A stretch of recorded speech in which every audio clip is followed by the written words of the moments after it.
नमस्कार। कक्षा 8 के सभी बच्चों को जय हिंद। उम्मीद करता हूँ कि आप सभी बच्चे ठीक होंगे। तो बच्चों, आज हम लोग अभ्यास 6.4 का क्वेश्चन नंबर 4 और 5 सॉल्व करेंगे। तो अगर बच्चों आप लोग वीडियो पर नए हैं तो वीडियो को लाइक, सब्सक्राइब एंड शेयर करना बिल्कुल ना भूलें।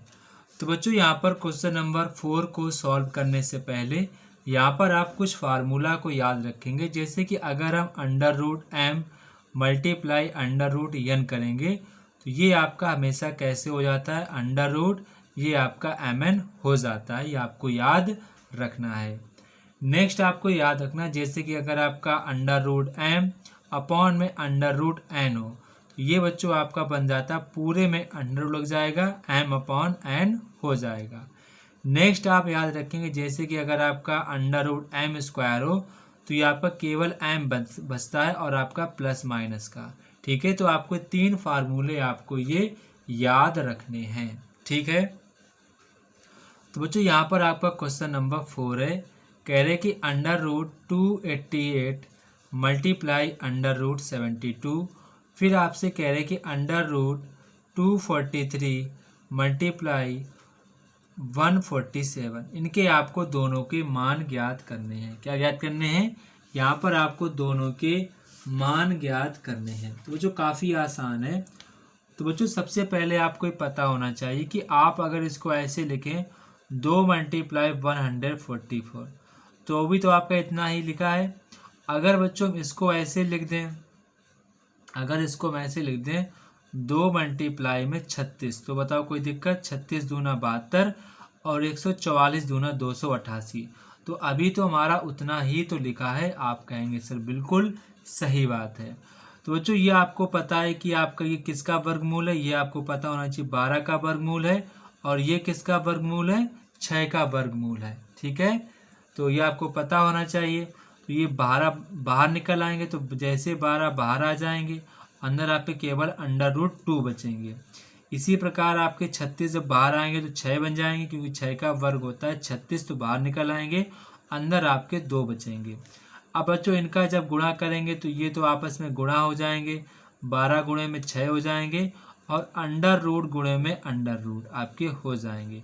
तो 12 बार छंग आपके बन जाएंगे 72। अब बच्चों जब आपको पता होना चाहिए, यहाँ पर लिखेंगे अगर आप अंडर रूट गुणे अंडर रूट 2 करेंगे तो आपका 2 ही आएगा। अगर आप अंडर रूट गुणे अंडर रूट 3 करेंगे तो आपका 3 ही आएगा।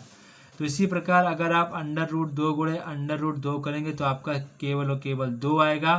अब आप इसका गुणा कर देंगे तो 2 दूनी 4, 7 दूनी 14। तो ये बच्चों आपका आंसर निकल के आ जाएगा। ठीक है, तो यहाँ तक आपको कोई भी दिक्कत नहीं होनी चाहिए।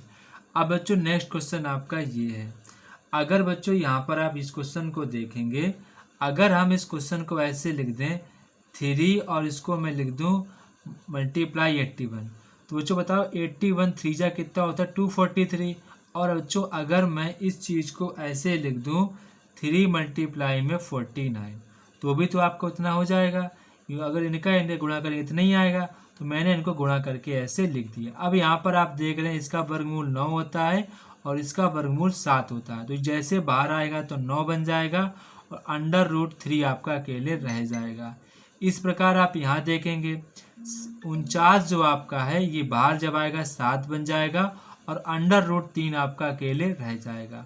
अब इसका गुणा इसमें हो जाएगा, आपका 9 गुणे 7 हो जाएगा और यहाँ पर अंडर रूट 3 गुणे में अंडर रूट 3 हो जाएगा। तो 9 सत्ते आपका होता है 63 और अंडर रूट 3 गुणा अंडर रूट 3 करेंगे तो आपका 3 हो जाएगा।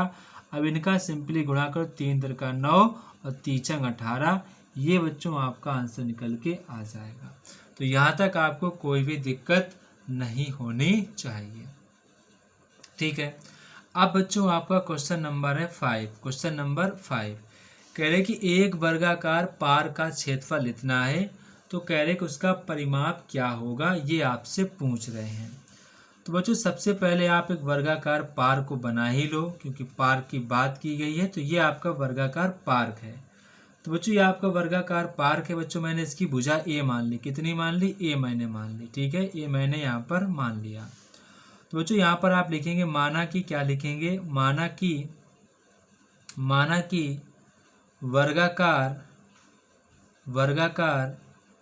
पार्क की भुजा बराबर, वर्गाकार पार्क की भुजा बराबर क्या हो जाएगी, एक्स, नहीं सॉरी ए, कितनी मानी गई, हमने ए मानी तो ए लिखेंगे। ठीक है।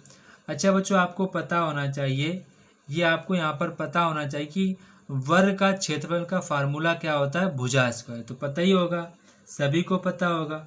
तो यहाँ पर आप बताओ, अगर आपको भुजा 1 दी गई हो, वर्गाकार पार्क का क्षेत्रफल, वर्गाकार पार्क का क्षेत्रफल, अगर आपको भुजा 1 दी गई तो क्षेत्रफल कितना हो जाएगा, भुजा स्क्वायर, कितना हो जाएगा, भुजा स्क्वायर।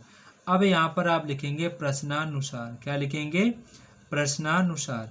बच्चों आपको क्षेत्रफल दिया गया है इसका 99225 आपको दिया, क्योंकि ये भी क्षेत्रफल है, ये भी बराबर हो जाएंगे। अब जब बच्चों आप इधर से स्क्वायर हटाओगे तो इधर आपका अंडर रूट लग जाएगा, क्या लग जाएगा, अंडर रूट लग जाएगा। अब बच्चों जब आप इसका भाग विधि से आप लोग वर्गमूल निकालेंगे तो आपका 315 आएगा, कितना आएगा, 315। लेकिन मैंने आपको बताया कि वर्गमूल हमेशा प्लस माइनस में आता है। आप यहाँ पर ध्यान रखें, भुजा की लंबाई कभी भी नेगेटिव में नहीं आती है, तो यहाँ पर हम केवल और केवल प्लस में ही लेंगे।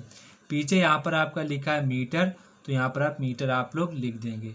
तो यहाँ पर बच्चों आपको पता हो गया कि वर्गाकार की भुजा की लंबाई कितनी आ गई, इतनी आ गई।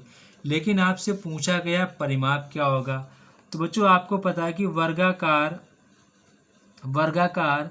पार्क का परिमाप, वर्गाकार पार्क का परिमाप फार्मूला क्या होता है, 4 गुणे में भुजा, 4 गुणे में भुजा की लंबाई। तो भुजा की लंबाई हमने निकाल ली, कितनी है, 315 है। इसमें कर देंगे गुणा, 5 चौको 20, 2 4 एकन 4, 4 2 6 और 2 छंग 12। तो बच्चों ये आपका मीटर में आ जाएगा, 1260 मीटर परिमाप निकल के आपका आ जाएगा। तो ये बच्चों आपको सभी बच्चों को नोट कर लेना है। ये बच्चों आपकी एक्सरसाइज कंप्लीट रूप से समाप्त हो चुकी है। अगर बच्चों आपको कोई भी डाउट हो तो आप मुझसे कमेंट बॉक्स में कमेंट करके पूछ सकते हैं। अदरवाइज बच्चों अगर आपको पर्सनली कोई डाउट पूछना है तो आप हमसे इस नंबर पर पूछ सकते हैं। और अगर आपको ग्रुप वगैरह में ज्वाइन होना तो आप इसी नंबर पर ग्रुप में भी ज्वाइन हो सकते हैं। तो बच्चों आप लोग मुझे कमेंट बॉक्स में कमेंट करके बताएंगे कि आपको वीडियो कैसी लगी है।